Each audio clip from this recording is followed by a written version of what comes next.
So, continuing on with our lecture of Chapter 4, in this next section, we're going to be discussing mass to atom conversions. So, using the molar mass or atomic mass and Avogadro's number, we can calculate the atoms of an element and a sample of that element. Now, your molar mass can be in AMU or gram per mole. So, just to fill in our problem-solving scheme once again, to go from atoms and molecules to moles, what we have to do is we have to divide by Avogadro's number, which is 6.02 times 10 to the 23rd. If we want to go from moles to molecules or atoms, we multiply by Avogadro's number. Now, how do we get to moles from mass? Well, to go from moles to mass, we have to go from moles to mass, we would multiply by the molar mass or molecular weight. If we want to go from mass to moles, we divide by the molar mass or molecular weight. Now, let's show an example of this. We're asked how many atoms of iron are in 33 grams of iron.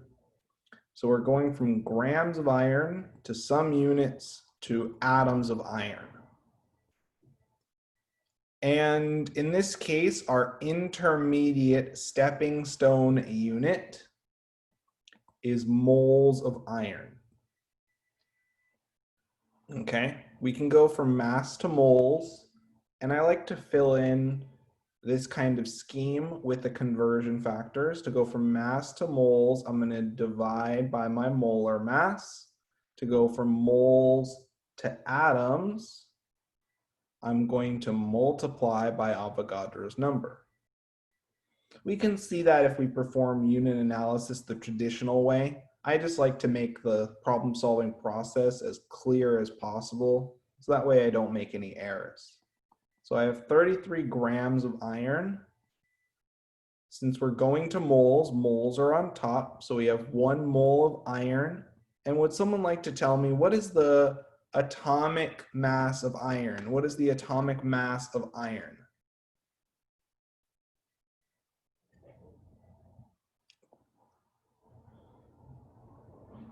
Don't be shy to break out your periodic table. Yeah, about 55.7. Yep, perfect. And then we know that there are 6.02 times 10 to the 23rd atoms of iron in 1 mole of iron. Grams cancel, moles cancel, and we're left with atoms of iron. Let's now punch this into our calculator. And let's see what we get.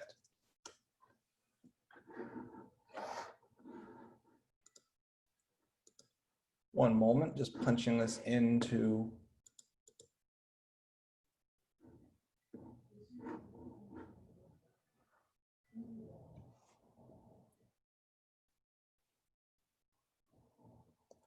So we're going to take 33.0 divided by 55.7 times 6.02 times 10 to the 23rd. And that in turn gives us 3.57 times 10 to the 23rd iron atoms. And always make sure you label your units.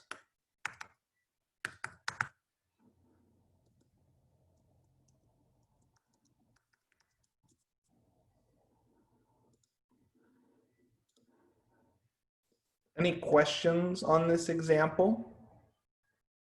Let's do another example. So we're asked to figure out the mass in grams of 1.51 times 10 to the 22nd molecules of calcium hydroxide. So let's do a sidebar calculation. The molar mass of calcium hydroxide is equal to the mass of calcium, which is about 40 grams per mole, plus the mass of oxygen, which is about 16 grams per mole, times the number of oxygen atoms. Since we have 2 oxygen atoms, we multiply it by 2, plus the molar mass of hydrogen times the number of hydrogen atoms. And that gives us the molar mass of calcium hydroxide is equal to 74 gram per mole of calcium hydroxide. I always like to put my unit labels as they save me a lot of grief when I'm going through and I'm checking to see that the units cancel. Okay, continuing on with this, we're asked to go from molecules of calcium hydroxide to some unit to grams of calcium hydroxide. For our intermediate unit, we're going to go through moles. Okay. So again, just to fill out our problem solving scheme, to go from molecules to moles, we're going to divide by Avogadro's number. And to go from moles to grams, we're going to multiply by the molar mass. So now that we have this problem solving scheme filled in, we know that we have 1.51 times 10 to the 22nd molecules. And we know that in 1 mole of calcium hydroxide, there are 6.02 times 10 to the 23rd molecules of calcium hydroxide. Then, if we want to go from moles to mass, we know that we have 74 grams per every 1 mole of calcium hydroxide. And that in turn, once we punch this into our calculator, so we have 1.51 divided by 6.02 times 74. And that in turn gives us 1.86 grams of calcium hydroxide. So let me make that a little bit neater. Any questions on these examples? Any questions on these examples?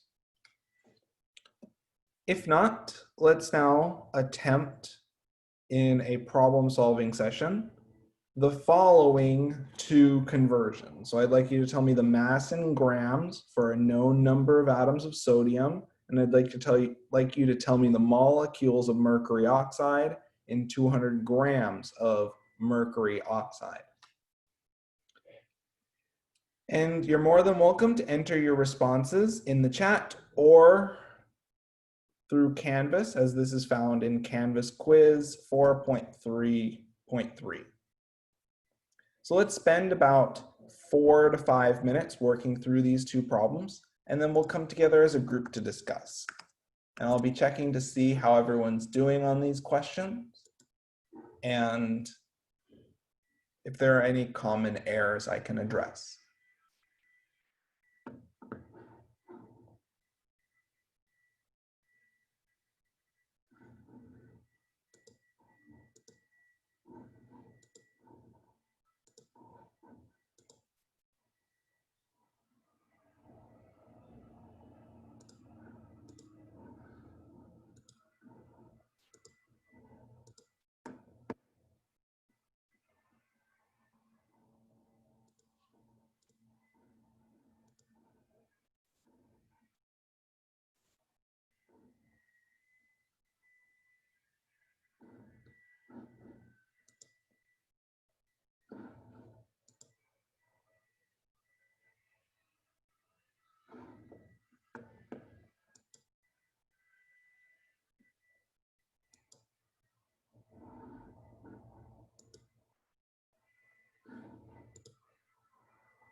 And if there are any questions, don't be shy to submit them in the chat.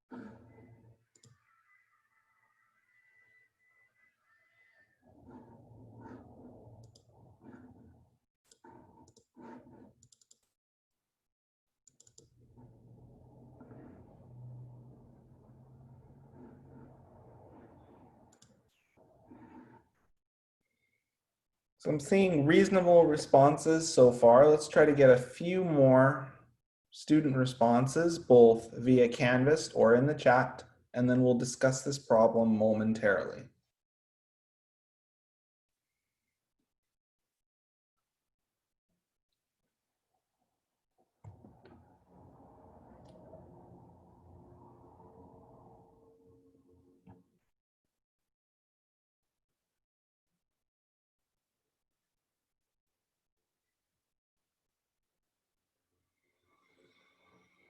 Let's try to get a few more responses in Canvas in the chat. If you have any questions, don't be shy to ask them in the chat or unmute and ask your questions verbally.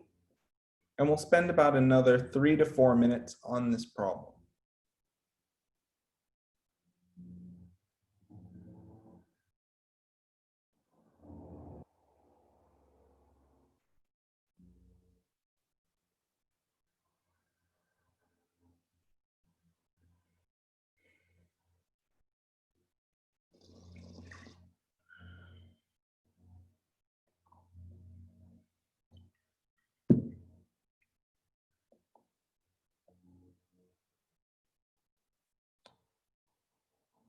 And thank you for providing your responses via Canvas and in the chat. And we'll discuss this example momentarily. Let's try to get a majority of the class responding, just so that way when we go through the solution, you can compare the logic you use to generate your solution to the logic that I'm using when I'm solving these problems. And if there are any questions, don't be shy to ask them in the chat.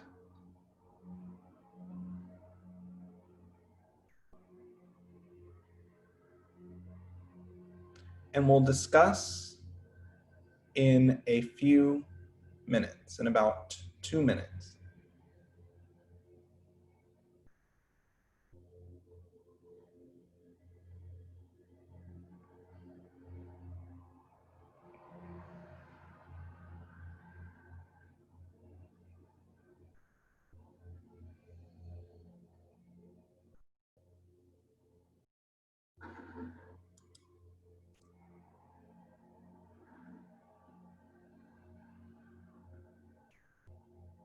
Let's try to get a few more responses, and then we'll discuss in about 1 minute.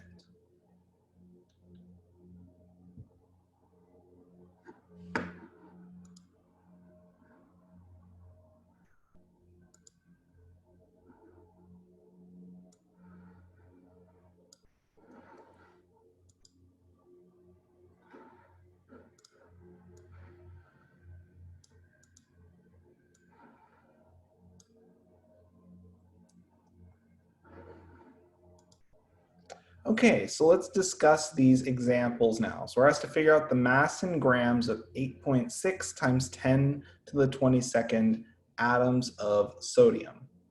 So we're going from atoms of sodium to some unit to grams of sodium. Our intermediate stepping stone will be moles of sodium. So just to fill in the blanks here a little bit, to go from atoms of sodium to moles of sodium, we're going to divide by Avogadro's number, and to go from moles to grams, we're going to multiply by the molar mass. So now that we have everything laid out for us, let's just plug in our numbers. We have 8.66 times 10 to the 22nd grams of sodium.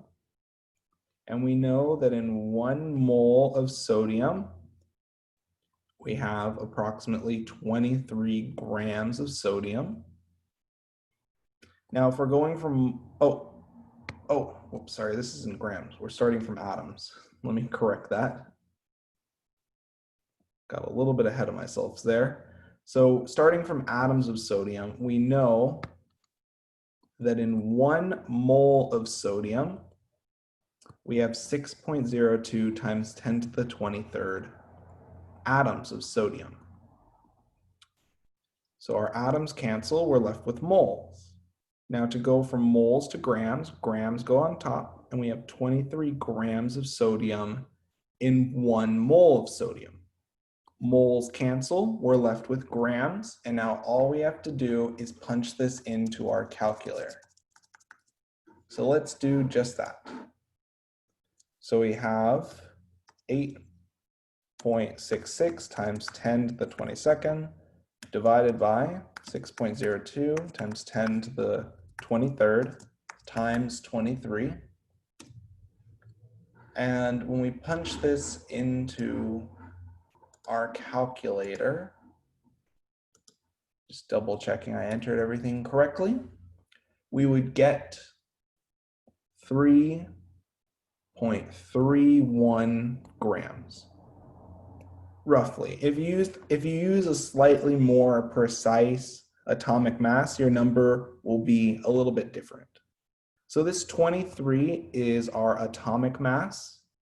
And as we discussed last session, if you look in the periodic table, under your element symbol, you'll see a number of about 22.98. And this is our atomic mass for that element. So we can calculate the atomic mass and molar mass by looking at the periodic table. And if we have a molecule, we can calculate the molecular weight by adding up our atomic masses.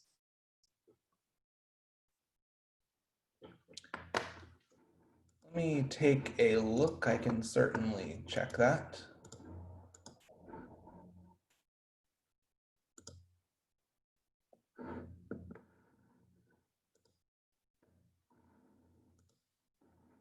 Let's see what the response was provided.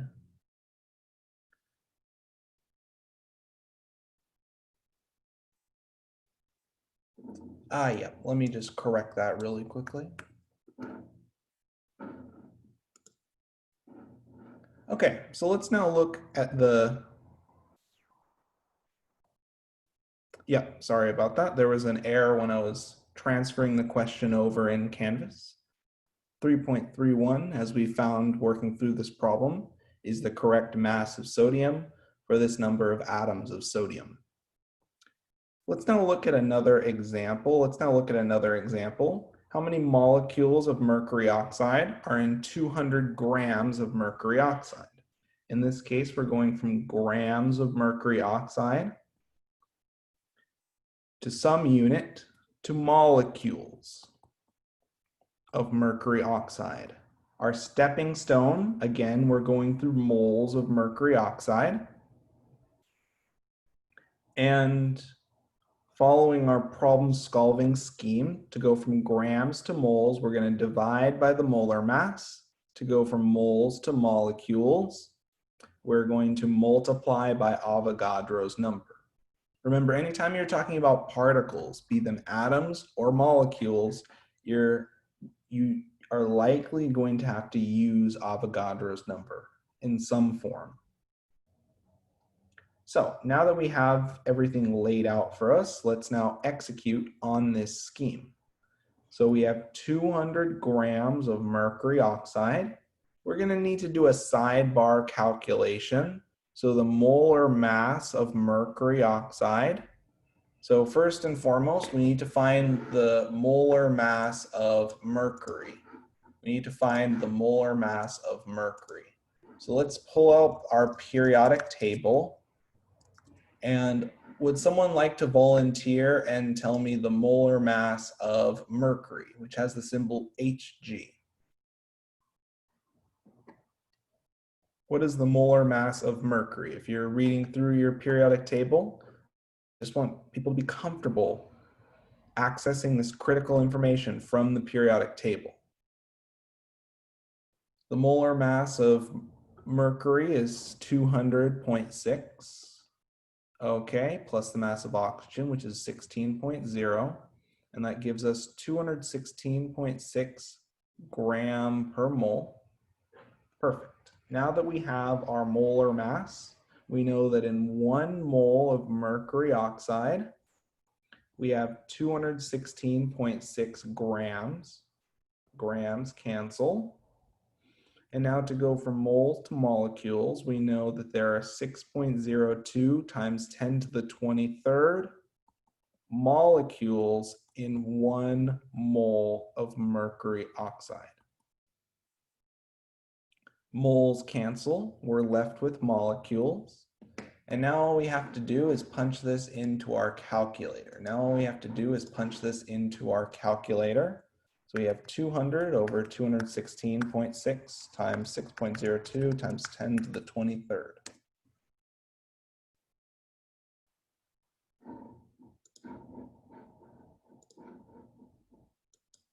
Checking I entered everything correctly.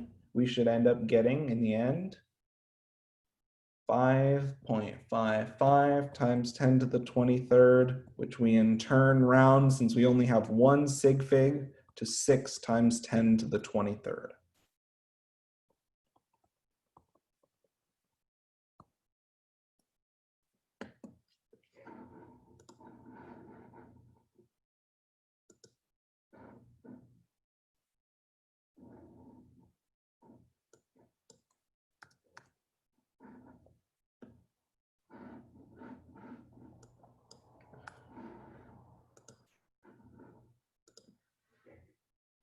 Any questions on these examples? If not, let's try a few more examples. This time, we're going to deal with mass to mole and atom to mole conversions, this time if we're given the formula as a name. So it's asking how many formula units of potassium sulfite are present in 20.3 grams of potassium sulfite. So first things first, we need to figure out the formula of potassium sulfite. Would someone like to volunteer in the chat or verbally? Would someone like to volunteer the formula of potassium sulfite? Would someone like to volunteer the formula of potassium sulfite? K2SO3. Yep, exactly right. So potassium is K plus, sulfite is SO3 2 minus. We cross our charges and we get K2SO3. So this is potassium sulfite. Okay. Now in our scheme, we're going from grams of potassium sulfite. And our end goal is formula units of potassium sulfite, which you can think very similarly to molecules of potassium sulfite. So we want formula units of potassium sulfite. And just like any typical mass to particle conversion, we're going to go through the moles of potassium sulfite. Now, in terms of what we need to actually solve this problem, to go from grams to moles, we're going to divide by the molar mass. To go from moles to formula units, we're going to multiply by Avogadro's number. Now that we have our scheme in place, we can execute. Now, since we need the molar mass, let's just quickly figure out the molar mass of potassium sulfite. So potassium has a molar mass of 39 gram per mole. We have 2 potassium atoms. Sulfur has a molar mass of 32 gram per mole. We have 1 sulfur atom. And oxygen has 16 grams per mole as its molar mass, and we have 3 oxygen atoms. So for our molar mass of potassium sulfite, let's just punch that into our calculator really quickly.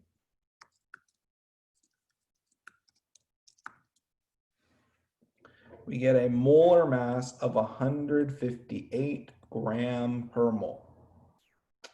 Wonderful. Now that we have all this preliminary information laid out, let's execute on our unit conversion. So we start with 20.3 grams. We know that in 1 mole of potassium sulfite, we have 158 grams. Grams cancel. Now to go from moles to formula units, we know we have 6.02 times 10 to the 23rd formula units per 1 mole of potassium sulfite. Moles cancel. And now all we have to do is punch this into our calculator.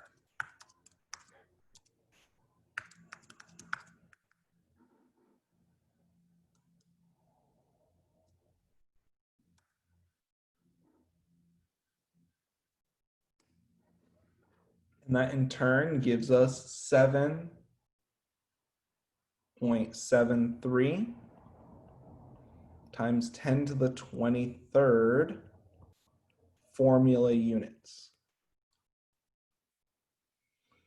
So the only thing that's new is now you have to get the formula from the name. So it tests your knowledge of chapter 3 and your knowledge of nomenclature. Do these examples make sense so far? Any questions so far on these examples?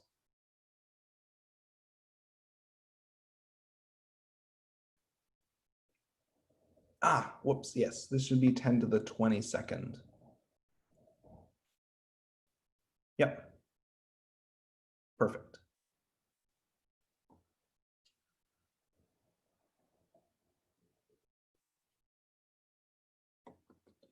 Any other questions on these examples? If not, what I now like us to do is to take about 3 minutes and work on the following example. I'd like you to tell me the mass in grams of 4.63 times 10 to the 22nd molecules of phosphorus pentachloride. So again, you're doing a molecule to mass conversion this time. This can be, you can submit your responses in the chat or in Canvas quiz 4.3.4.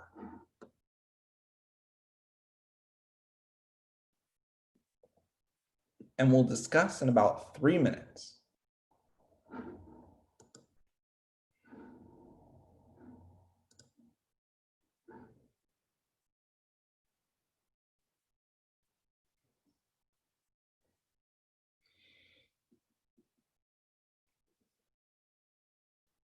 And if there are any questions, don't be shy to unmute and ask your question verbally or to ask your question in the chat.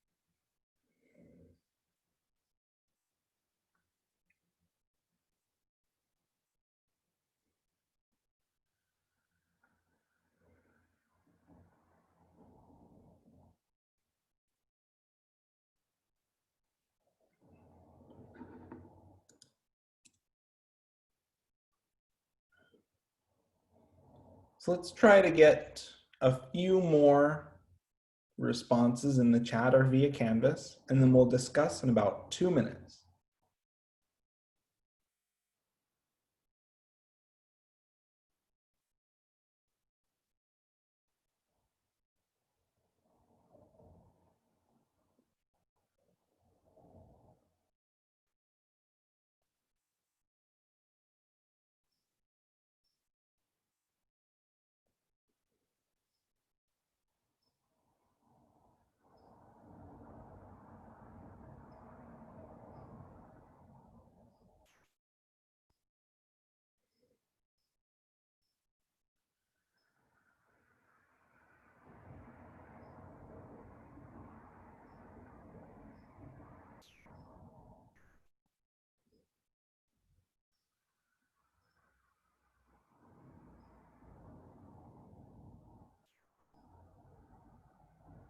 And if there are any questions, don't be shy to ask them.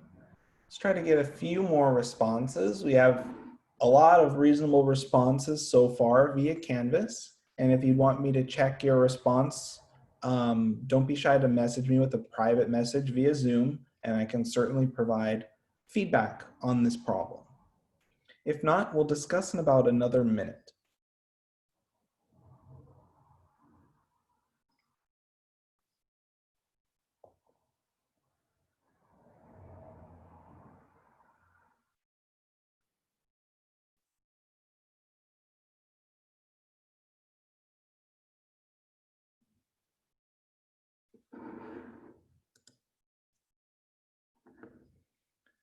Okay, so let's now discuss this next example.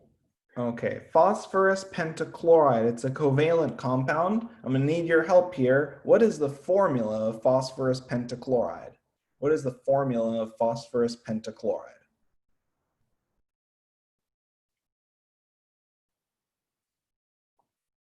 PCl5, exactly. Phosphorus, so we only have one phosphorus atom. Penta is 5, so PCl5. Let's calculate the molar mass. So phosphorus is 30.9 gram per mole times one phosphorus atom. Chlorine is 35.5 gram per mole. And we have 5 phosphorus atoms. So let's, we have 5 chlorine atoms. So let's now punch this into our calculator. That in turn gives us 208.4 grams per mole of phosphorus pentachloride. Okay, so now we're going from molecules of phosphorus pentachloride, and we're trying to calculate the grams of phosphorus pentachloride.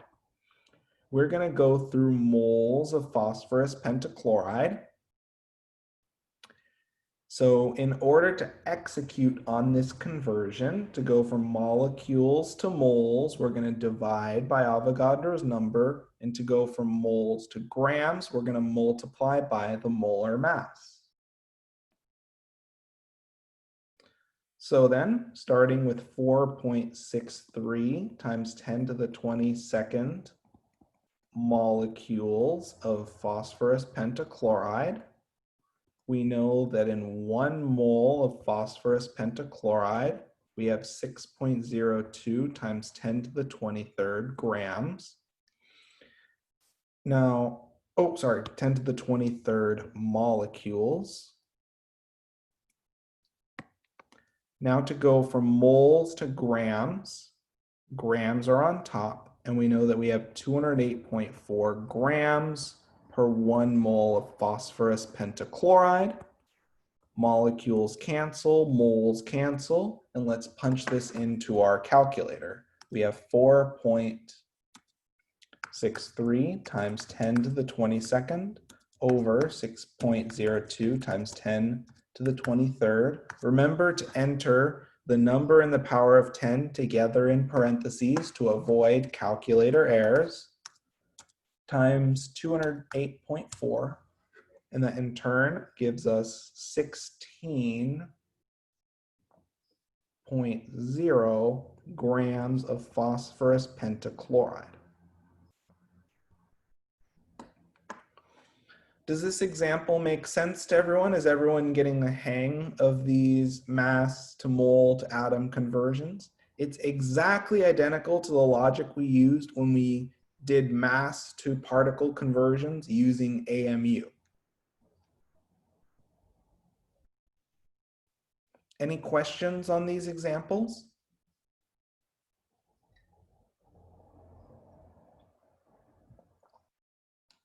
If not, let's keep going with a few more ideas. So the next major idea that we're going to introduce is this idea of the chemical formula. So the chemical formula provides us a pretty interesting relationship between the moles of molecules and the moles of atoms of an element in that molecule. So the chemical formula provides us a way to go from molecules to atoms. And that's not all. The chemical formula also gives us a relationship between the moles of atoms of an element, so atoms 1, and the moles of atoms of another element in that molecule. So we can go from moles of molecules to moles of atoms, and we can also go from moles of atoms 1 to the moles of atoms in another element that we'll call moles of atoms 2. Now, the formula ratio there are two main definitions for the formula ratio. It's the ratio of the moles of an element to the moles of a compound, or it can be thought of as the ratio of the moles of one element in a compound to the moles of another element in that compound.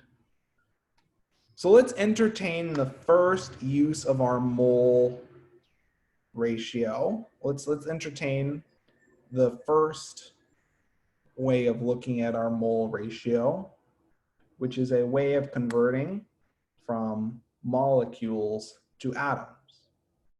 So looking at N2O5, let's draw just a picture of N2O5. Just in terms of drawing out each of my element symbols. So my first question to all of you is, how many moles of nitrogen do we have per mole of N2O5? So in one molecule of N2O5, how many nitrogens do we see? How many nitrogens do we have?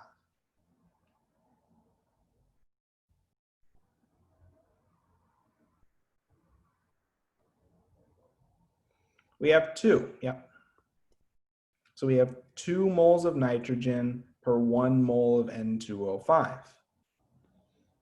Now let's look at another ratio. How many moles of oxygen do we have per mole of N2O5? What is our mole to mole ratio?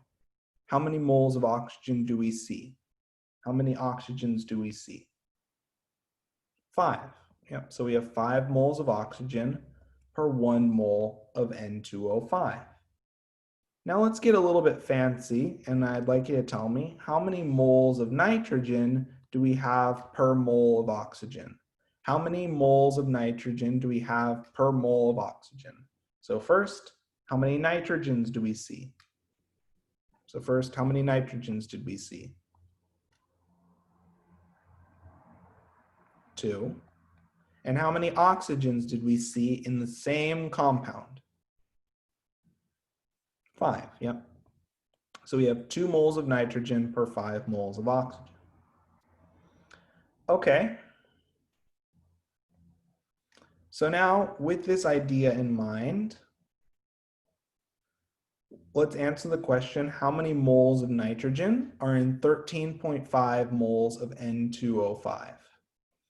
Well, first and foremost, we're going from moles of N2O5 to moles of nitrogen. Okay. So then, starting off with 13.5 moles of N2O5, if we're going from moles of N2O5 to moles of nitrogen, what units do we want on top? What units do we need on top of our denominator? Sorry, yes, what units do we need on top? If we're going... Nitrogen. Yep, exactly. So we need moles of nitrogen on top. And if we're going from the moles of N2O5, what units do we need on the bottom? What units do we need on the bottom? N2O5. Yep, exactly right. And we know this ratio already. We figured it out up here. There are 2 moles of nitrogen for every 1 mole of N2O5. So if we punch this into our calculator, we get 27.0 moles of nitrogen. Does this make sense to everyone so far? How we're able to use the formula to calculate the moles of an element from the moles of a compound. Let's do another example. We're asked how many moles of nitrogen are in a sample of N2O5 containing 4 moles of oxygen. So we're going from moles of oxygen to moles of nitrogen. And from here, we use our formula. So in this case, our formula is N2O5. So let's write out our initial units. We have 4.0 moles of oxygen. If we're going from moles of oxygen to moles of nitrogen, what units go on top? What units go on top?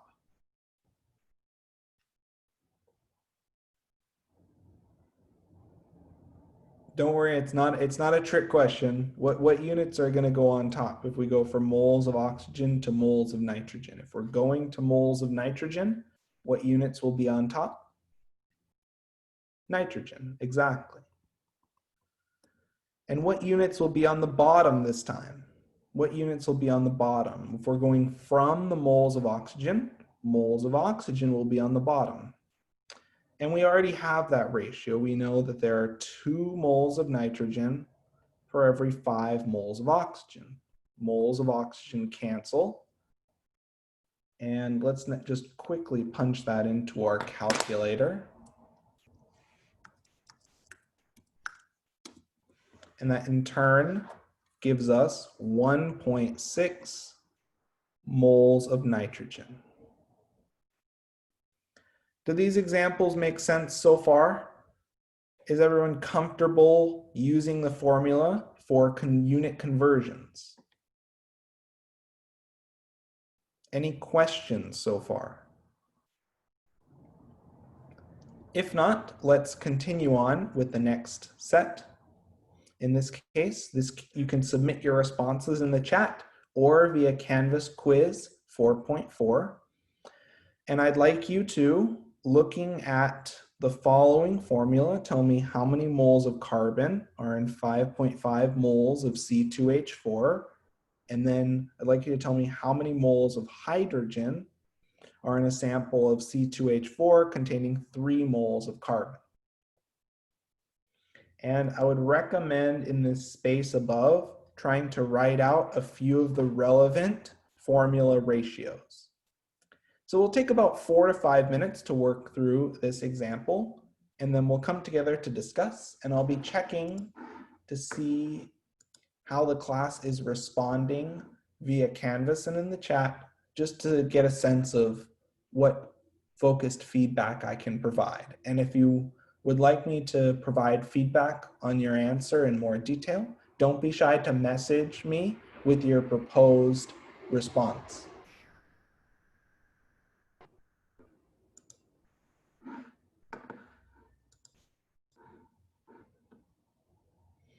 We're already seeing some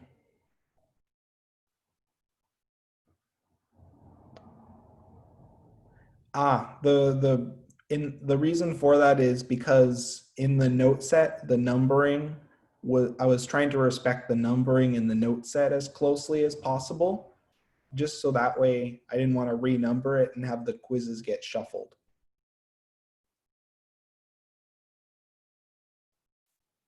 And the intent was that those quizzes would be bundled together, but I split them into pieces just to make it a little bit easier to navigate.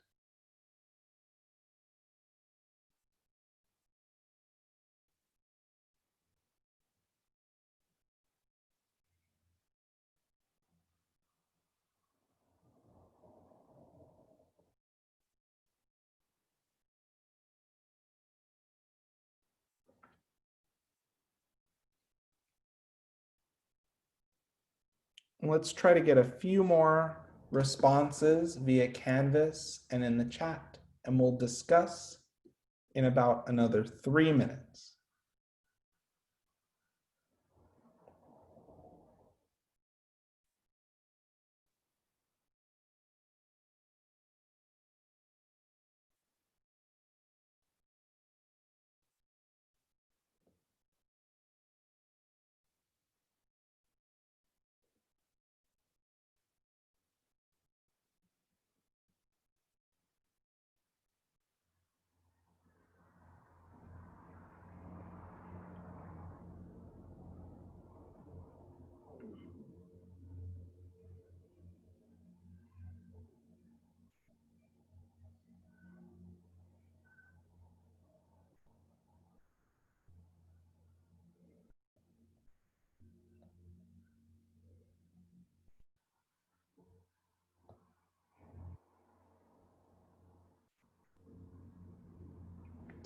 Let's try to get a few more responses in the chat or via Canvas.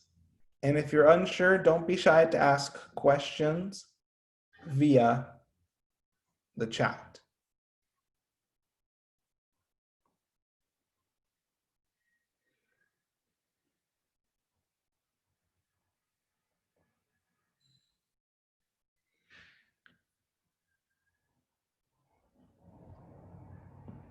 So the responses in the chat I'm receiving so far are looking good. Just remember that you're multiplying by the subscript if you're going from molecules to the moles of an element. So if you're going from moles of a molecule to moles of an element, you're going to want to multiply by the subscript rather than divide. And since we're already in moles, we don't have to worry about the molar mass or anything like that. We're just using the formula right now to generate our conversion factors.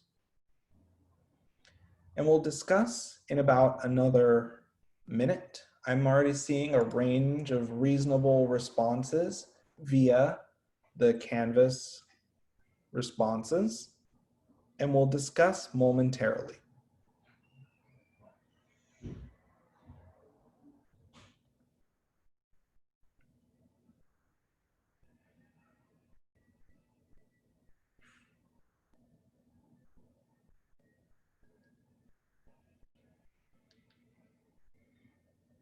Okay, so let's discuss this example now. So in C2H4, just to draw a crude picture just to help us count atoms, we have the following relationships. We know we have 2 moles of carbon per 1 mole of C2H4. We have 4 moles of hydrogen per 1 mole of C2H4. And we have 2 moles of carbon per 4 moles of hydrogen in this compound. Okay, so in the first question we're prompted, how many moles of carbon are in 5.5 moles of C2H4? So we're going from moles of C2H4 to moles of carbon. Wonderful. So we have 5.5 moles of C2H4. Okay, and now if we're going to,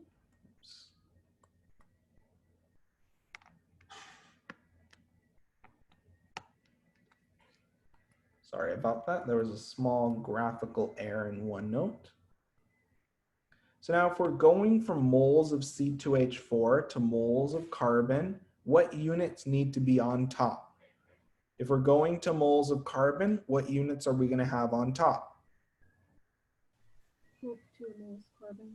Yep, exactly right. So we're looking at moles of carbon per mole of C2H4. And looking at our formula, we see that we have 2 moles of carbon per 1 mole of C2H4. The moles of C2H4 cancel, and we're left with 11 moles of carbon. Does this make sense to everyone so far? So we're just doing a conversion from the moles of molecules to the moles of the atoms in that molecule. Let's try another, continue on and let's discuss the next part of this example. So we're asked to figure out the moles of hydrogen in a sample containing 3 moles of carbon. So we're trying to go from moles of carbon to moles of hydrogen. Okay. We have 3.0 moles of carbon. And now if in order to complete our unit conversion, if we're going from moles of carbon to moles of hydrogen, what units do we need on top? What units do we need on top?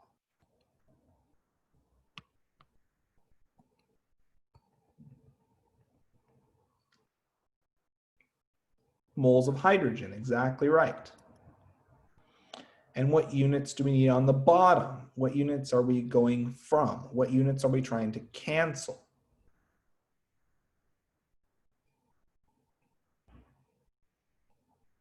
What units are we trying to get rid of? What units are we going from?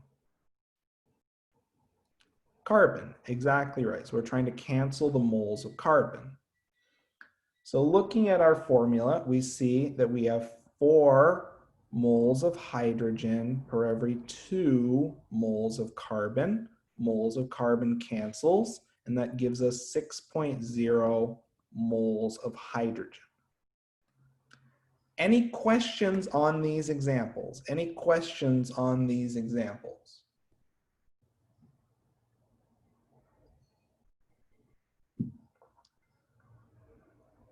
If not, let's continue on. And let's talk about the next way we can use the chemical formula. The chemical formula also provides a relationship between the raw number of molecules and the number of atoms of an element. So now we're looking at the total number of atoms and molecules. So the chemical formula also provides a relationship between the atoms of one element and the atoms of another element. So for example, in B2H6,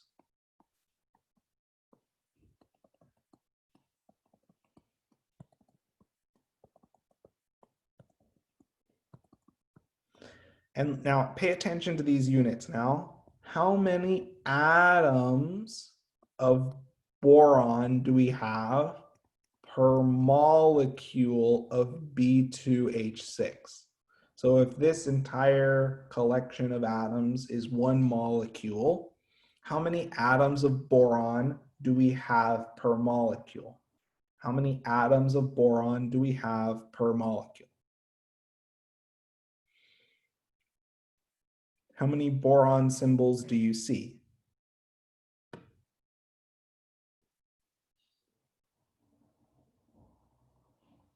2. So we have 2 atoms of boron per 1 molecule of B2H6. Now, we've essentially gone from a mole ratio to an atom and molecule ratio. So this is useful for particle to particle conversions.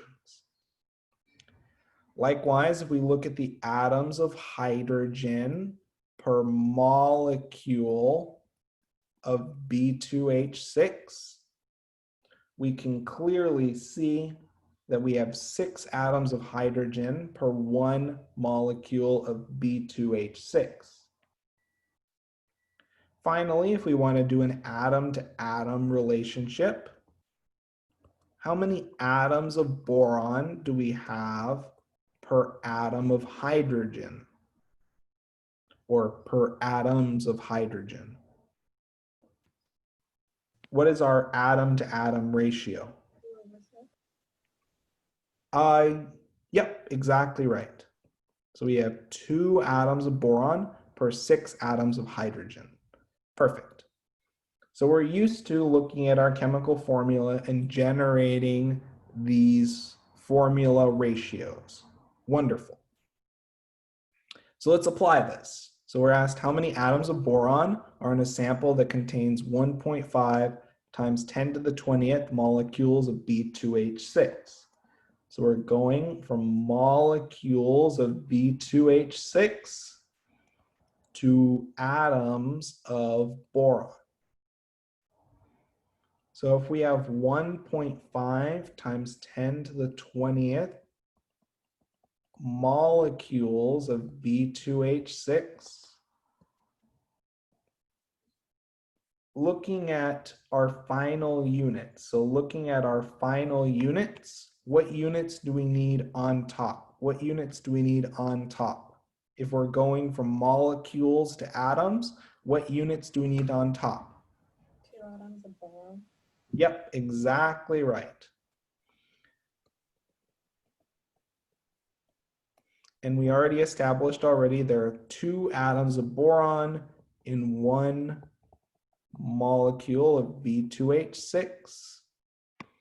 And that in turn gives us, after punching it into our calculator, 3.0 times 10 to the 20th boron atoms. So the logic is exactly identical. The logic is exactly identical to how we handled the mole to mole conversions. The only difference now is that we're using units of atoms and molecules in our formula ratio.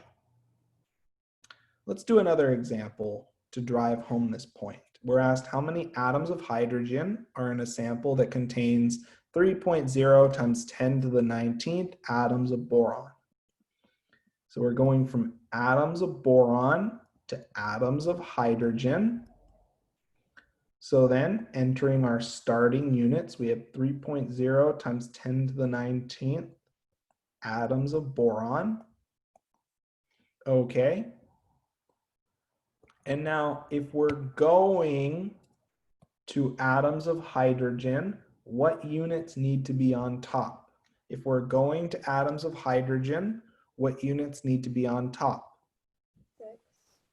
Yep. So we'd have atoms of hydrogen per atoms of boron. And in the formula B2H6, how many atoms of hydrogen do we have per atom of boron? What is our ratio? What is our ratio in this case? 62. Yep, exactly. We have 6 atoms of hydrogen per 2 atoms of boron. And that in turn gives us 9.0 times 10 to the 19th atoms of hydrogen. Okay. Any questions on these examples? Any questions on these examples? If not, let's work on a problem solving set. This is found in Canvas Quiz 4.4. Given the following formula, I'd like you to answer the following 2 questions. How many atoms of sulfur are in a sample that contains 2.2 times 10 to the 18th molecules of S3Cl5? And then in the second part, I'd like you to tell me how many atoms of chlorine are in a sample of S3Cl5 that contains 7.3 times 10 to the 12th atoms of sulfur. So let's spend about 4 minutes working through this problem, and then we'll come together as a group to discuss. Don't be shy to submit your responses via Canvas, via private message in the Zoom chat, or by typing your proposed response directly in the public Zoom chat.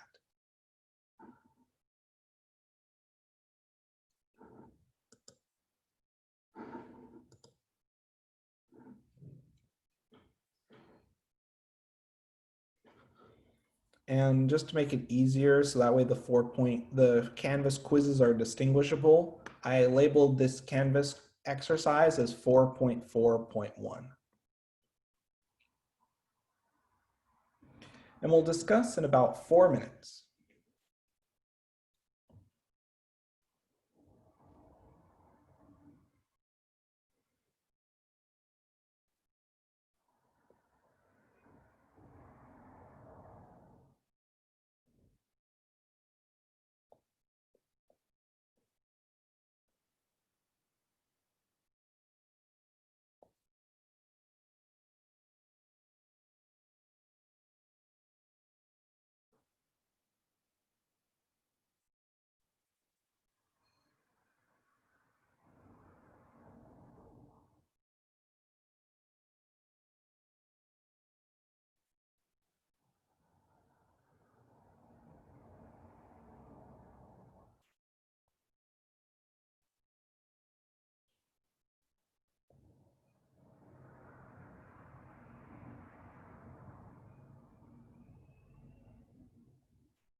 And checking to see, we already have some reasonable responses so far via Canvas. Let's try to get a few more responses, both via Canvas or in the chat. And then we'll discuss this problem in about another 2 to 3 minutes.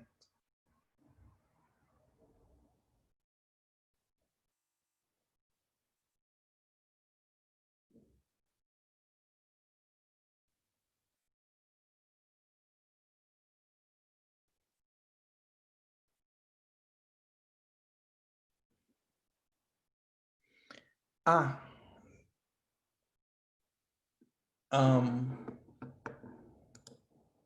Are you checking the quiz 4.4.1? That should fix the issue of the quiz questions looking different.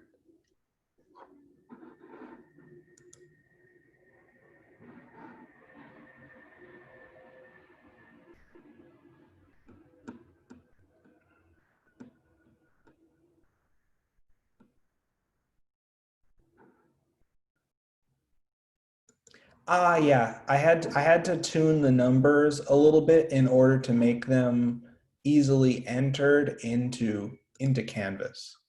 Since Canvas doesn't handle large numbers particularly well. So I had to change the numbers a little bit in Canvas.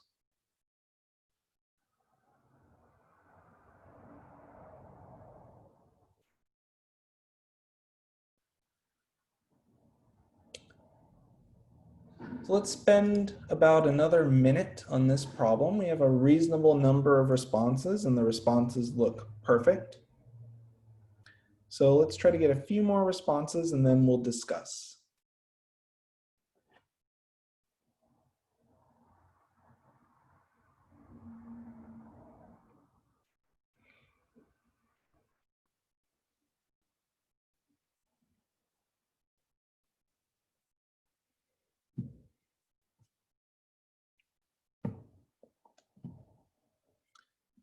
So let's talk through this problem. So we're asked how many atoms of sulfur on our sample that contains 2.2 times 10 to the 18th molecules of trisulfur pentachloride. Okay, so starting off, we're trying to go from molecules of S3Cl5 to atoms of sulfur. Okay, so starting off, when we write our initial units of 2.2 times 10 to the 18th molecules of S3Cl5, if we're going from molecules to atoms, what units do we need to have on top? What units do we need to have on top? If we're going from molecules of S3Cl5 to atoms of sulfur, what units do I need to have on top? Atoms of sulfur. Yep, exactly right. And how many atoms of sulfur do we see in our formula? How many atoms of sulfur do we see? 3. 3, yep. So we have 3 atoms of sulfur per 1 molecule of S3Cl5. And if we punch that into the calculator, that gives us 6.6 times 10 to the 18th atoms of sulfur. Wonderful. So let's do another example. We're asked how many atoms of chlorine are in a sample that contains 7.3 times 10 to the 12th atoms of sulfur. Of course, noting this is a sample of S3Cl5, as these two problems are bundled together in a way. So we're trying to go from atoms of sulfur to atoms of chlorine using our formula ratio. So starting off, we have 7.3 times 10 to the 12th atoms of sulfur. And if we're going to atoms of chlorine will be on top. And atoms of sulfur will be on the bottom. So my question to all of you is, how many atoms of chlorine do we have? How many atoms of chlorine do we have? 5. Yep. And how many atoms of sulfur do we have? 3. Perfect. So now let's punch that into our calculator. So we have 7.3 times 10 to the 12th times 5 over 3. And that in turn gives us 1.2 times 10 to the 13th chlorine atoms. Perfect. Any question on these examples? Any questions on these examples?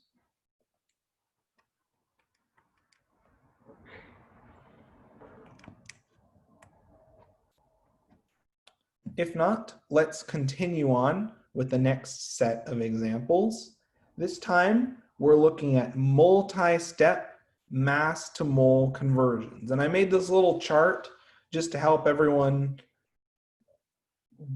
develop a general scheme for solving these problems, though I highly recommend just focusing on the unit analysis. So to go from grams to moles, we're going to divide by the molar mass.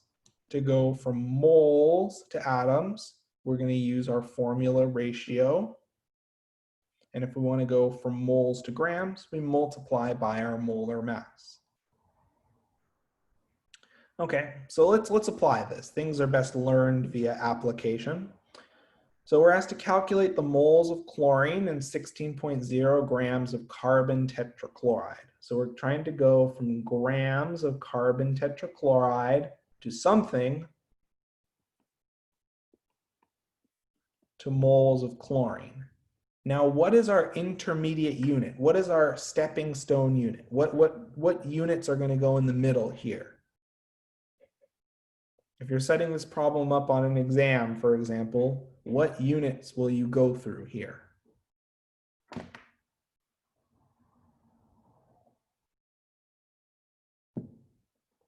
I'm given the mass of carbon tetrachloride. I want to get the moles of chlorine. What units go in the middle here? What units do I need to go through to complete this conversion? Atoms would be tricky since we are starting with the mass of a molecular species. What other units could we go through? If we want to go and figure out the moles of chlorine, where can we get the moles of chlorine if we know the mass of carbon tetrachloride? What units are we going to go through here? And if you need a hint, just try to look up here at this problem solving scheme.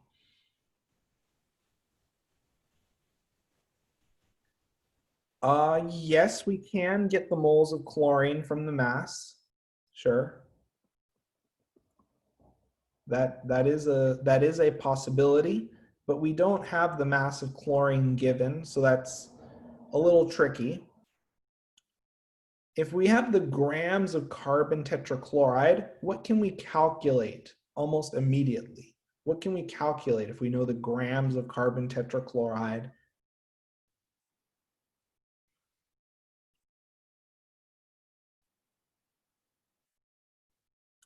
We can use the molar mass and we can calculate the moles of carbon tetrachloride. Now, I'd say probably the best way to get really fast at solving these problems is to just focus on figuring out how to write these unit schemes. What do I have? What am I trying to get to? What units am I going through? Now, the reason why we're going to moles of carbon tetrachloride, we can easily calculate it from the mass. And once we have the moles of carbon tetrachloride, we have the formula and we can use it to get the moles of chlorine. So then let's apply what we know. So we have 16.0 grams of carbon tetrachloride. And we're going to need to do a sidebar calculation for the molar mass. So we have 12 plus 35.5 times 4. Let's do that really quickly. And that in turn gives us a molar mass of 154 gram per mole. So for our 16 grams of carbon tetrachloride, if we're going from grams to moles of carbon tetrachloride, I'd need moles of carbon tetrachloride on top, and I'd put grams of carbon tetrachloride on the bottom. So in 1 mole of carbon tetrachloride, I have 154 grams. Now, if we're going from moles of carbon tetrachloride to moles of chlorine, my question to you is, how many moles of chlorine do we have per mole of carbon tetrachloride? How many chlorines do we see in the formula CCl4? How many moles of chlorine do we have? 4. So we have 4 moles of chlorine per 1 mole of carbon tetrachloride. Okay, now, if you look at the units, you see grams cancel and moles cancel. And if we punch this into our calculator, we get 16 over 154 times 4. That in turn gives us 0.416 moles of chlorine. Okay, let's do another example. In this case, we're asked what mass of C2H2 contains 4 moles of carbon. So we're trying to go from moles of carbon to moles of acetylene, which is C2H2. To grams of acetylene, not quite moles. So we want the mass, which is the grams of acetylene, and we're given the moles of carbon. So what is our stepping stone? What is our intermediate unit? What units are we going through to convert between moles of carbon to grams of acetylene? What is our intermediate unit? Moles of C2H2. Yep, exactly right. So now that we have that scheme worked out, just as a sidebar, we're going to calculate the molar mass of C2H2. So we have 12 times 2 plus 1 times 2. That gives us 26 gram per mole. So plugging in our moles of carbon is 4.0 moles of carbon. Now, looking at this expression, how many moles of C2H2 do we have per every mole of carbon in our sample? So what's our mole to mole ratio? How many moles of carbon do we see?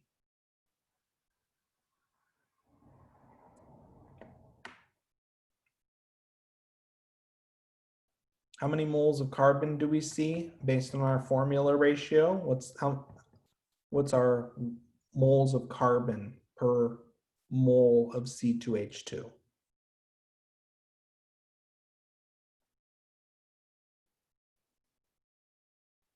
How many carbons do we have? 2 to 1.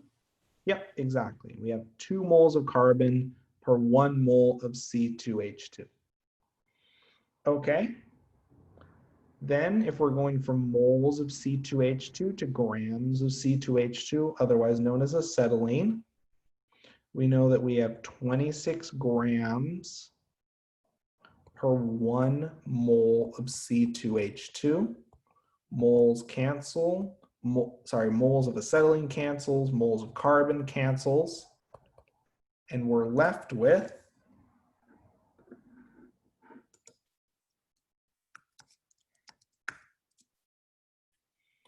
52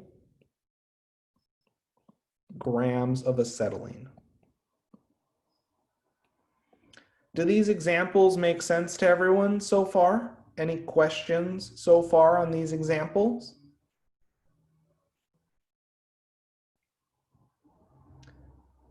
If not, let's try to apply our knowledge to a few examples.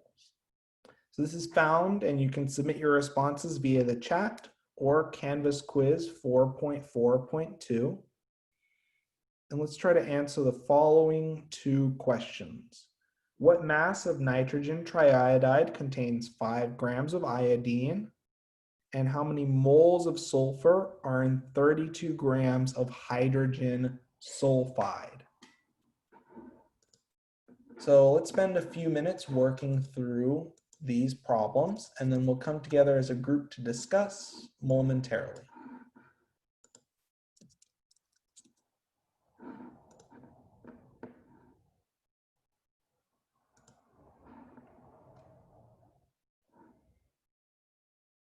And don't be shy to submit your responses via Canvas or via the chat feature. And we'll discuss in about 4 minutes.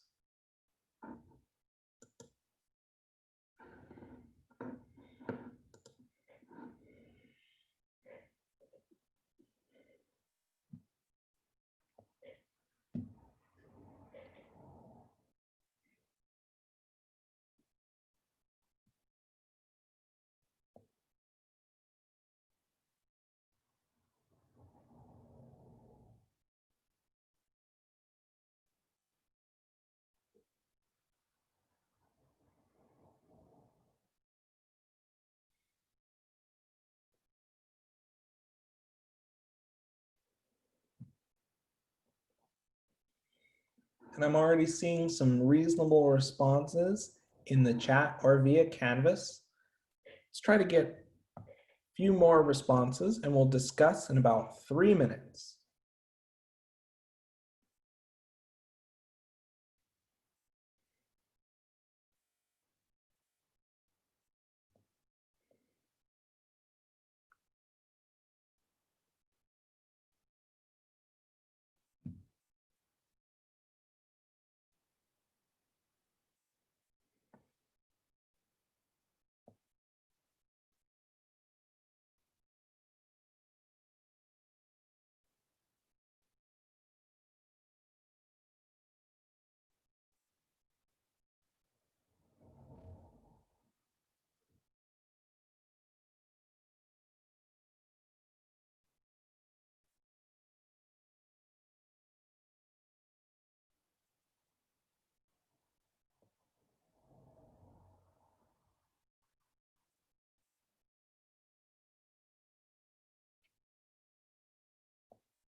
Let's try to get a few more responses, and if there are any questions when working through these two problems, don't be shy to message me via the chat or unmute and ask your questions verbally. These are the bread and butter questions that you'll likely see on exams, as they're wonderful at testing if you understand how to use each of the conversion factors we've covered so far in this chapter. Let's try to get a few more responses and we'll discuss in about 2 minutes, but if everyone needs a little more time before they can formulate and double check their responses, well, I want to give everyone enough time where they can propose a reasonable solution and then revise or make notes once they see the instructor solution.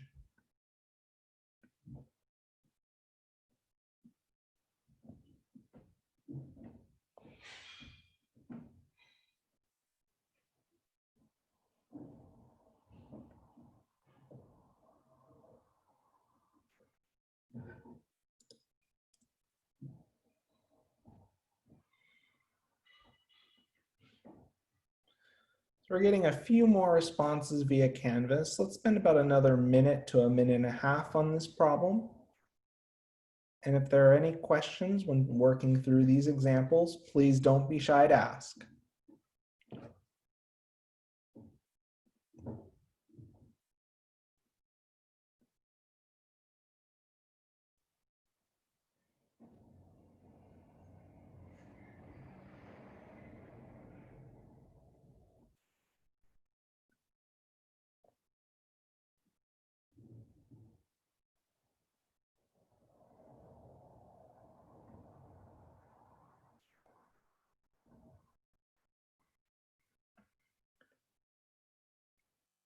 Okay, so let's discuss this example. So we're asked to figure out what mass of nitrogen triiodide contains 5 grams of iodine. Okay, so first we need to figure out the formula. So for nitrogen triiodide, the formula is 1 nitrogen with 3 iodines. Now that we have the formula, we can calculate the molar mass, which is the mass of nitrogen, which is 14 gram per mole, plus the mass of iodine, which is 126.9 gram per mole, times 3 for our 3 iodine atoms. So punching that into our calculator,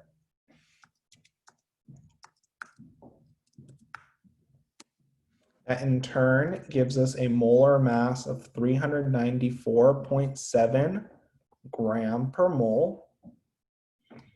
So now looking at what we have to do in terms of a problem-solving scheme, we have 5 grams of iodine. And when we see the name of an element in these sort of composition problems, it's referring to the mass of that element in its atomic form. More on that later. So we have 5 grams of iodine, and we are trying to calculate the grams of nitrogen triiodide. Okay. So then, from this information, if we know the mass of iodine, how can we relate the mass of iodine to the mass of nitrogen triiodide? What intermediate units are we going to use? What intermediate units are we going to use?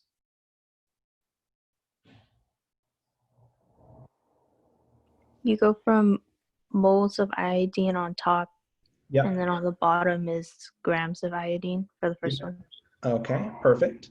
And now to go from moles of iodine to grams of nitrogen triiodide, what intermediate units are we going to go through? Just the intermediate unit for now. Oh, moles of nitrogen triiodide. Yep, exactly right.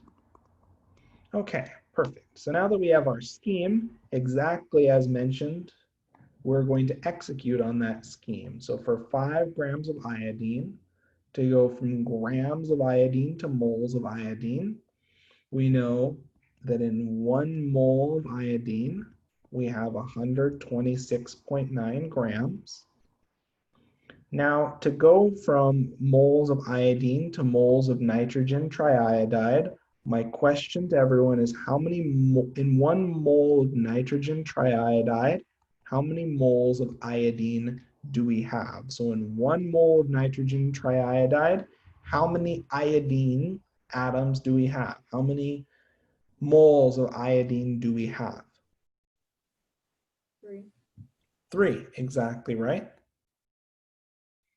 And then finally, to go from moles of nitrogen triiodide to grams, we know we have 394.7 grams per 1 mole of nitrogen triiodide.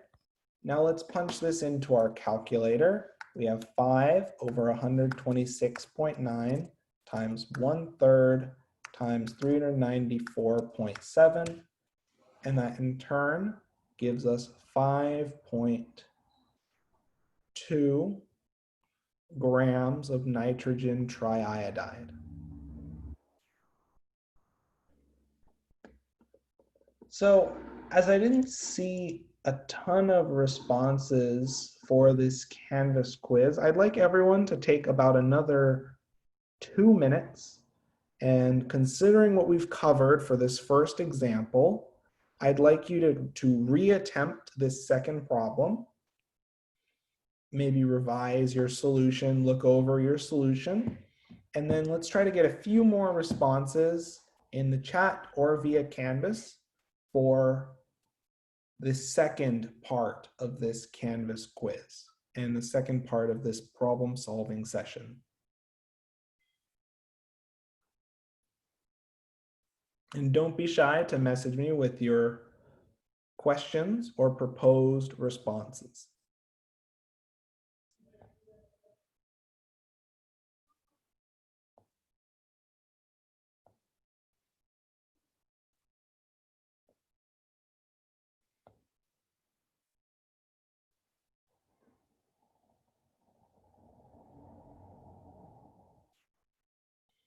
And we'll discuss in about another 1.5 to 2 minutes.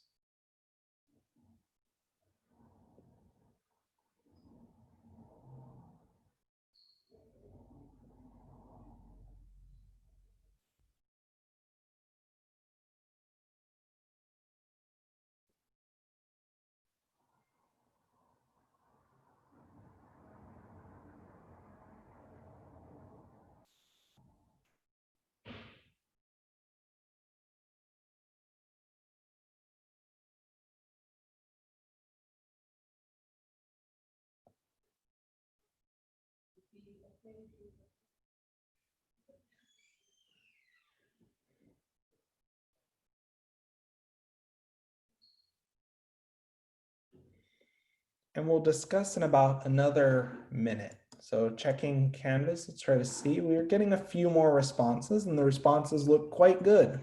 So it's encouraging so far.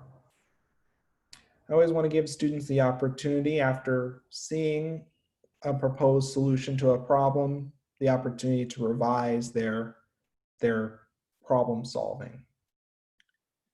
So we'll discuss in about another 30 seconds to a minute.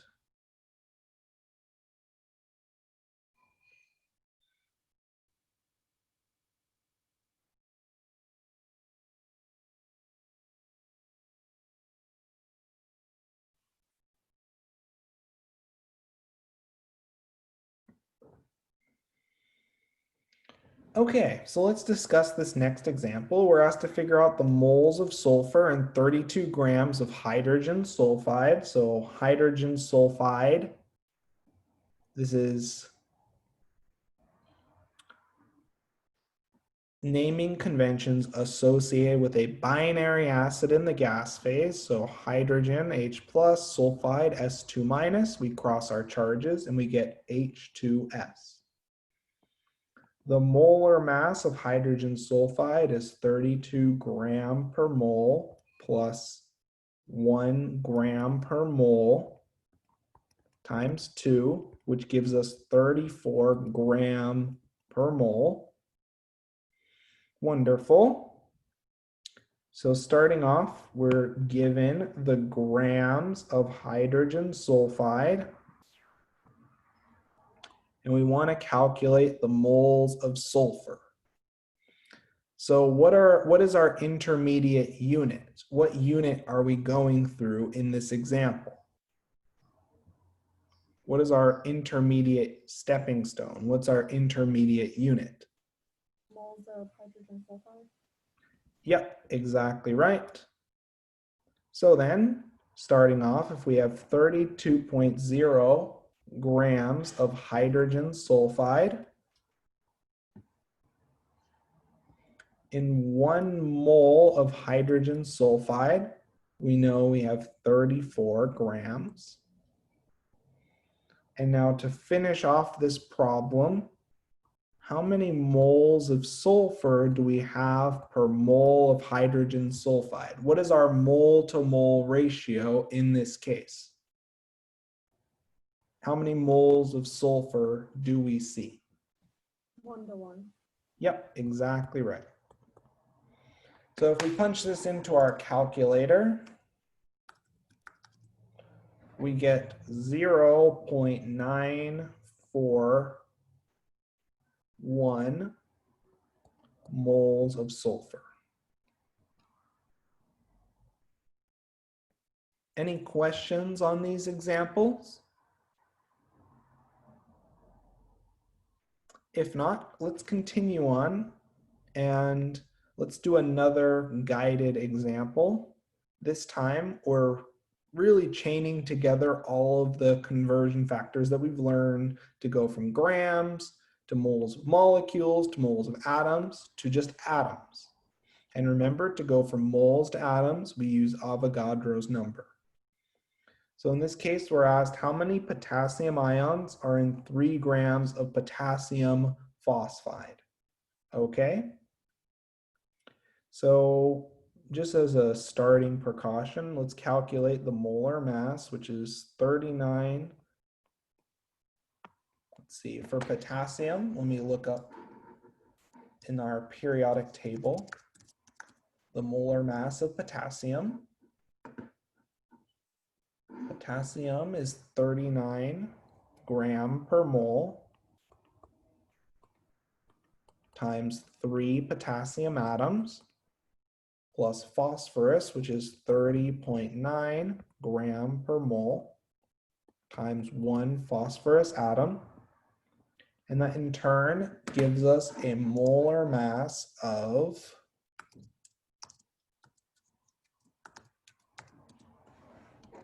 147.9 gram per mole.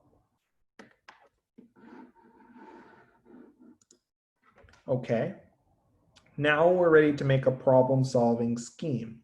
So we're asked to go from the grams of potassium phosphide, and in the end, we want to calculate the number of potassium ions. Think of the word potassium ions like potassium atoms. Now, where do we get atoms from? So where am I going to get the atoms of potassium from? What unit am I going to go through right before? What units do I need to calculate potassium ions? So if we want to calculate atoms, we need what?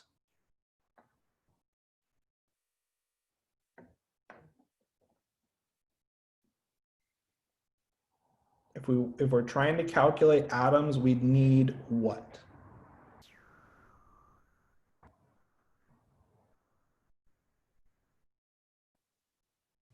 Moles?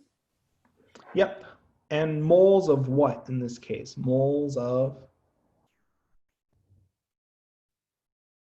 So if we're calculating potassium ions, we need the moles of what was that? Moles of potassium? Yep, exactly right. Okay. Now where are we going to get the moles of potassium from if we have the mass of potassium phosphide? Where are we going to get the moles of potassium from? From molar mass? Yes, but we don't have the mass of potassium directly. So how do we calculate the mass of an atom in a how do we calculate the moles of an atom in a compound? So to go calculate the moles of atoms, we need the moles of our molecule, which would be the moles of potassium phosphide. So you get the moles of the atom from the moles of your molecule. So now that we have our problem-solving scheme created, and this is what I would practice if you're developing and you want to develop the skills associated with problem solving, because if you can set up the unit scheme, lining up the conversion factors is very straightforward. So if we have 3.0 grams of potassium phosphide, so first and foremost, in 1 mole of potassium phosphide, how many grams do we have? We know that. We calculate it to be 147.9 grams. Now, to go from moles of potassium phosphide to moles of potassium, let's now answer the question, how many moles of potassium do we have per mole of potassium phosphide? What is our mole to mole ratio? How many potassium ions do we see? How many potassium ions do we see?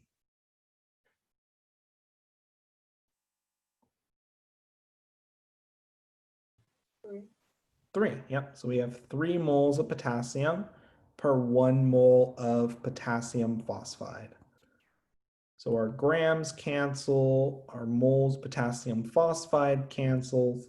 And now if we want to go from moles to atoms, so how many potassium plus atoms are present in 1 mole of potassium plus? What number do we use to count atoms per mole? What do we call that number? For Avogadro's number. Yep, exactly right. So let's plug that in. So we have 6.02 times 10 to the 23rd potassium ions per mole of potassium. So let's now punch this into our calculator. We have 3 over 147.9 times 3 times 6.02 times 10 to the 23rd. And that in turn gives us 3.7 times 10 to the 22nd potassium ions.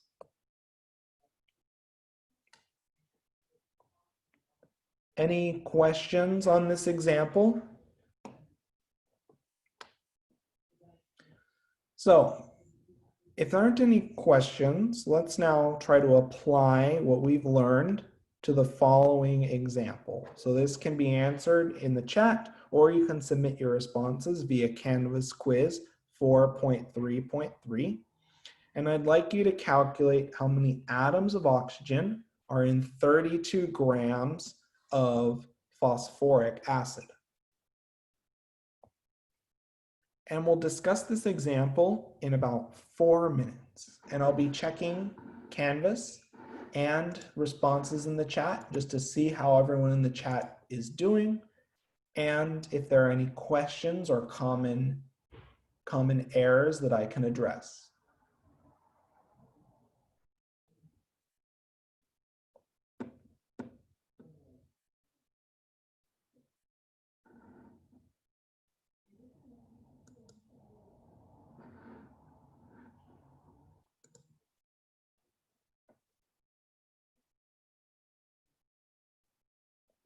And we'll discuss in about 3 to 4 minutes.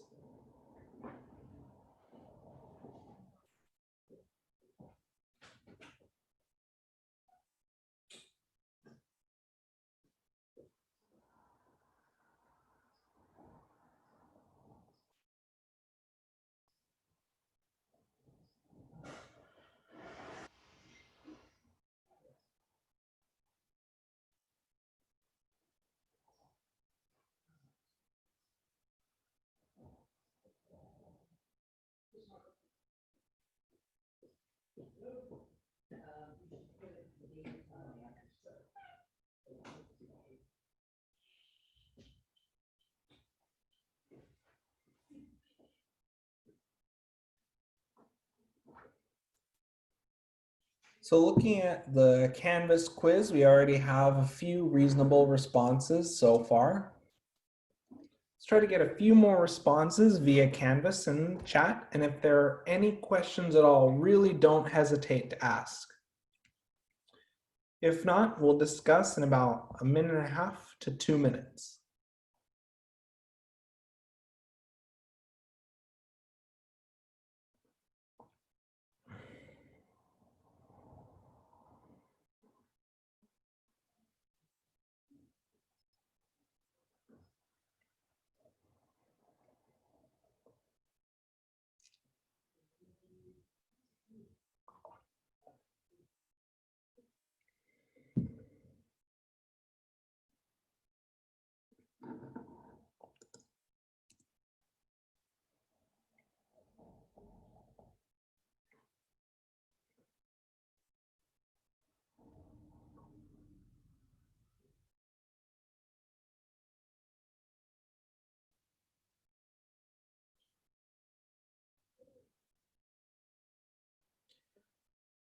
Yeah. So in Canvas, I changed the number just so that way it works so that way it allows you to enter the number more easily in Canvas. I just changed the magnitude.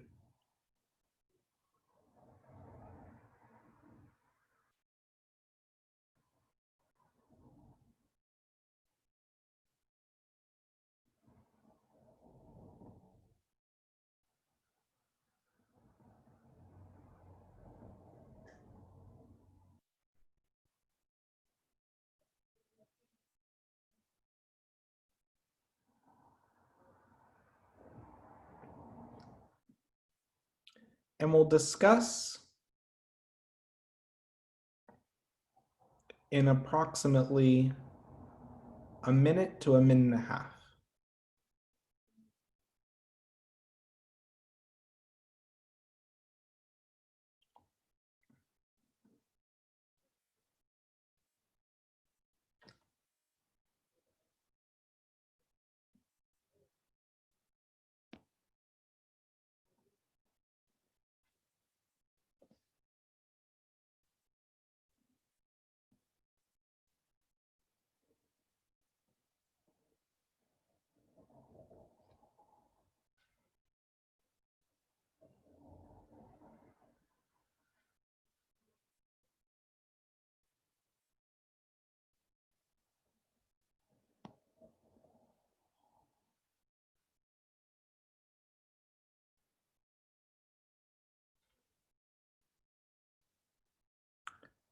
Okay, so let's discuss this next example. So we're asked to figure out the atoms of oxygen in 32 grams of phosphoric acid. So first things first, let's calculate the molar mass of phosphoric acid. So we have 1 gram per mole for hydrogen, and we have 3 hydrogen atoms. We have 30.9 gram per mole for phosphorus, and we have 1 phosphorus atom. And we have 16.0 gram per mole for oxygen, and we have 4 oxygen atoms.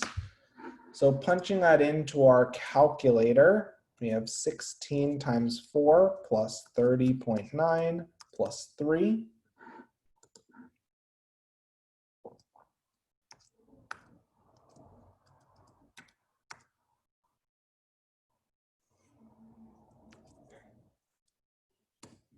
And that in turn gives us a molar mass of 97.9 gram per mole. Okay.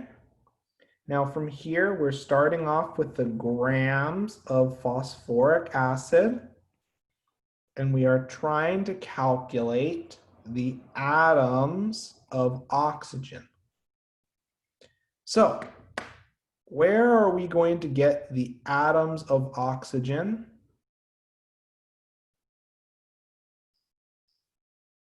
Where are we going to get the atoms of oxygen from in this case? How do we calculate the atoms of oxygen?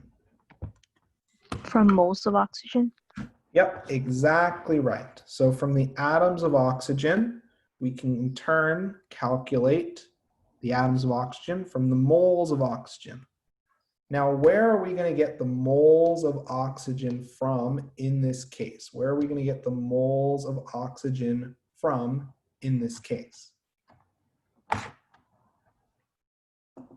do we calculate the moles of oxygen if we're given the mass of phosphoric acid?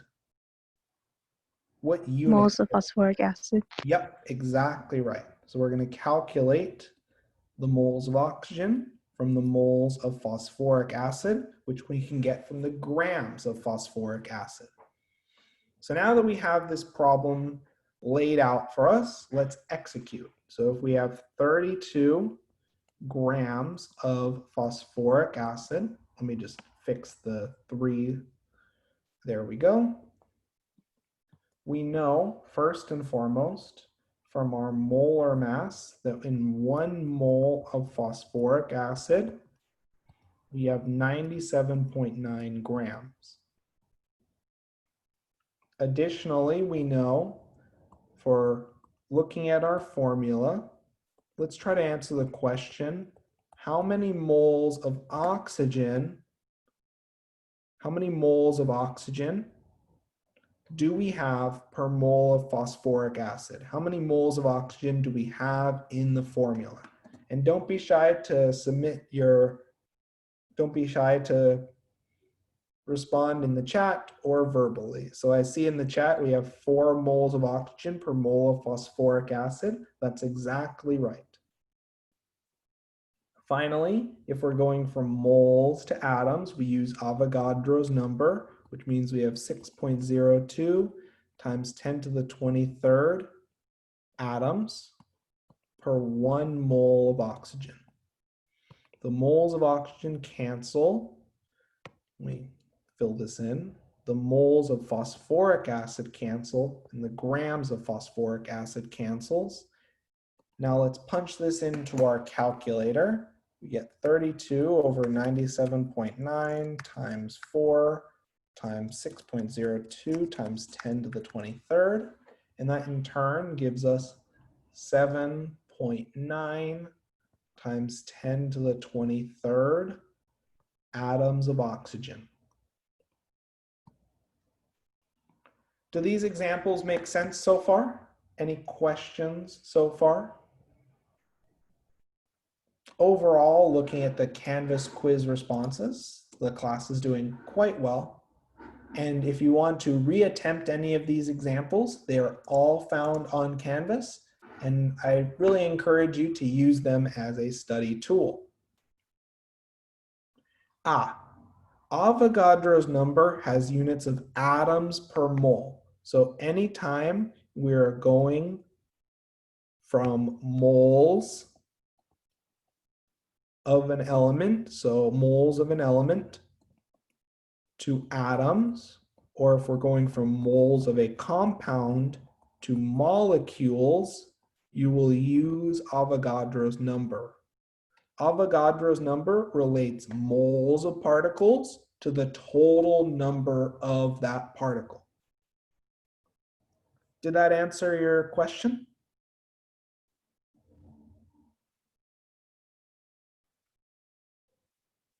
So Avogadro's number allows you to convert between atoms and moles.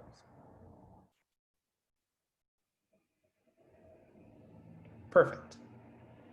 So let's do a few more examples. So this time, this is known as an equivalency problem. In this case, we're relating the grams of one element to the grams of another element. So to do this, we're going to need to figure out a relationship between the moles of each of our elements using our formula ratio. So let's show how this would work in practice. So it's asking how many grams of nitrogen are there in a sample of ammonium nitrate with 4 grams of hydrogen. So when Canvas has a slightly different number, you'd solve the problem in our note set, and then all you do is you change the number that you start inputting into your calculator to the number in Canvas. I just had to change the magnitude of the numbers so that way you can enter it in Canvas, because Canvas doesn't like very large or very small numbers.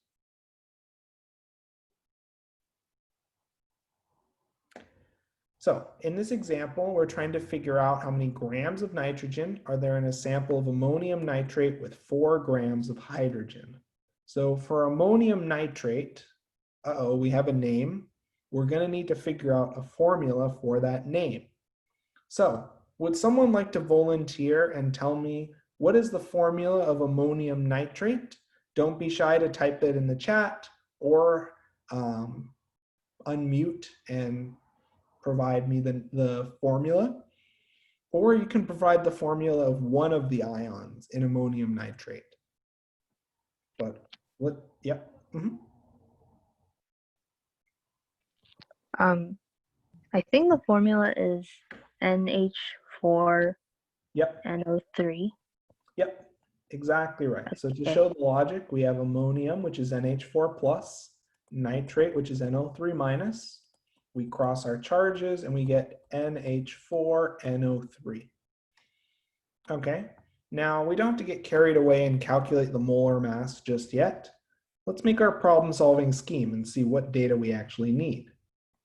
So we're given the grams of hydrogen and we're asked to calculate the grams of nitrogen. Okay, now working backwards, I like to think about things retrosynthetically. So if you have your grams of nitrogen, where are we going to get the grams of nitrogen from? How do we calculate mass typically? We calculate mass from what unit? Moles of nitrogen. Moles. Yep. Okay. And where are we going to get the moles of nitrogen from if we have our formula right there? And we have the grams of hydrogen. Where are we going to calculate the moles of nitrogen from? If we're given the grams of hydrogen. Would it be moles of ammonium nitrate? You can do it that way, but there's actually a faster route. If we're given the grams of hydrogen and our formula can relate hydrogen and nitrogen, can we get the moles of nitrogen from something else? Just moles of hydrogen? Yep, exactly right. Perfect. So now we have our problem-solving scheme established. So starting off, let's write our units. So we have 4 grams of hydrogen. We know in 1 mole of hydrogen, remember the unit that we're converting to goes on top. In 1 mole of hydrogen, we have 1 gram. And now, looking at this formula for ammonium nitrate, I'm just going to draw a little picture just to help everyone see what's going on. I always like to draw pictures. You may say, oh, the pictures are a little silly. Doesn't matter. They help you reach a solution efficiently, so it doesn't matter how silly it looks. So my question to all of you is, how many moles of nitrogen do we see per mole of hydrogen? What's our ratio of nitrogen to hydrogen looking at this picture of our formula? 2 to 4. Yep, so we have 2 moles of nitrogen, 1, 2, per every 4 moles of hydrogen. Wonderful. Now let's continue on. We're going from moles of nitrogen to grams of nitrogen. And we know from our atomic mass, we have 14 grams of nitrogen per 1 mole of nitrogen. Let's now plug this into our calculator. We have 4 over 1 times 2 over 4 times 14. And that in turn gives us 28 grams of nitrogen. Does this example make sense to everyone so far?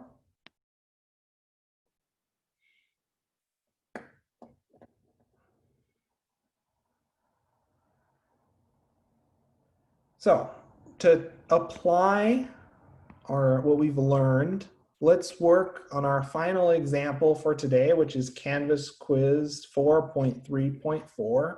And let's try to solve the following problem together, and we'll spend about 4 minutes on it.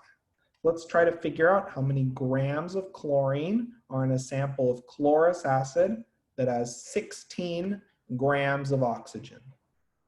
So you're going to need to get the formula all set for this compound.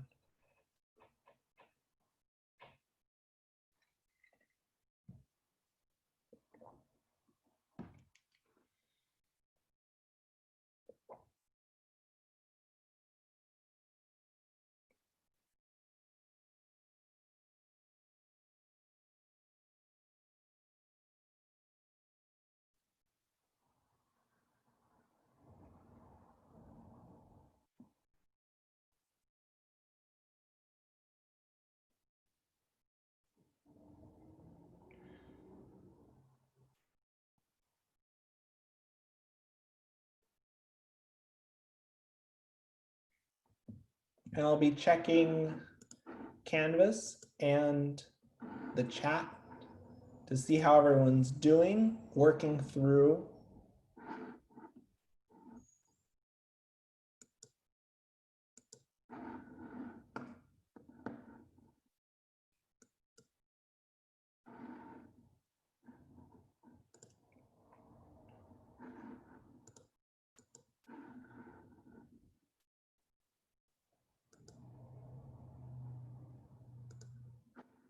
Let's try to get a few more responses in the chat and Canvas.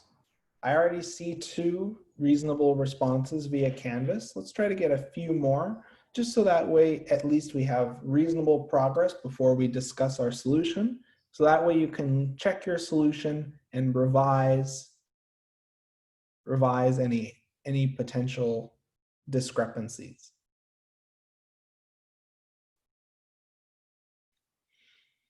And we'll discuss in about another 1.5 to 2 minutes.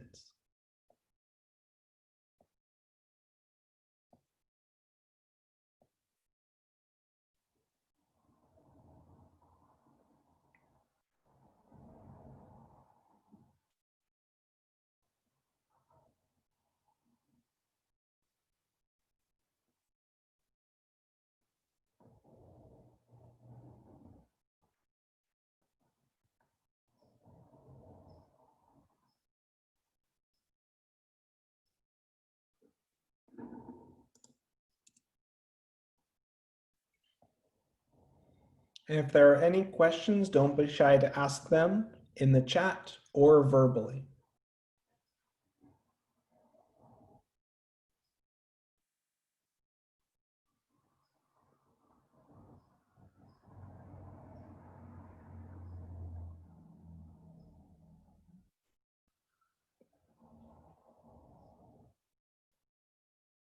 And we'll discuss in about another 30 seconds to a minute.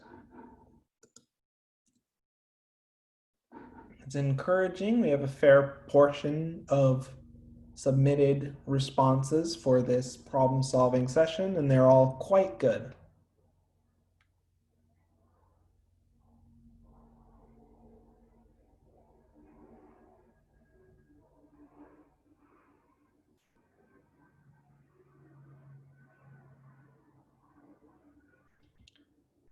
So let's discuss this last example. So first and foremost, chlorous acid. Would someone like to volunteer and provide us the formula for chlorous acid?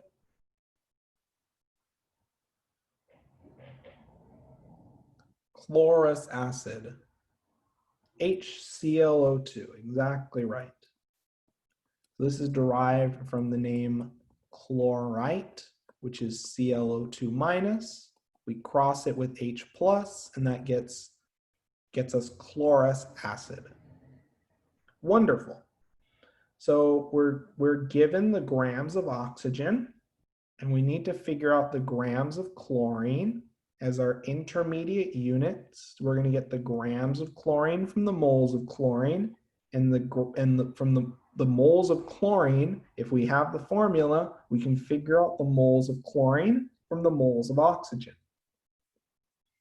So now that we have the following scheme prepared, in our next step, what we're going to do is we're going to start off with our number, which is 16 grams of oxygen. We can get the moles of oxygen using our atomic mass. In 1 mole of oxygen, we have 16 grams of oxygen.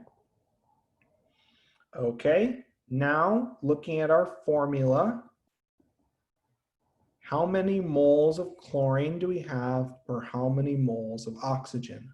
What is our mole to mole ratio? How many moles of chlorine do we have, and how many moles of oxygen do we have? Is it a 1-to-1, a 2-to-1? What's our ratio?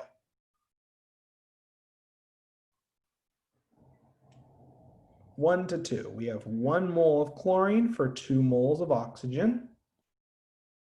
Next, we're going to go from moles of chlorine to grams of chlorine, given that we have 35.5 grams of chlorine in 1 mole of chlorine.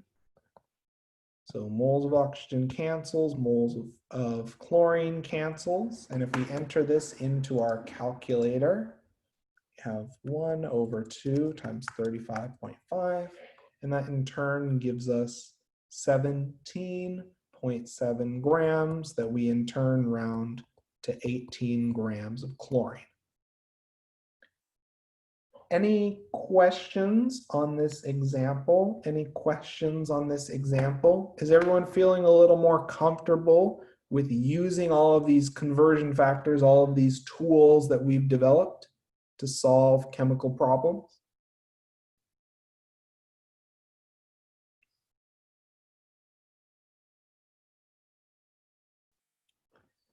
Okay, so as we are at the end of our scheduled session, we'll resume in 40 minutes for laboratory.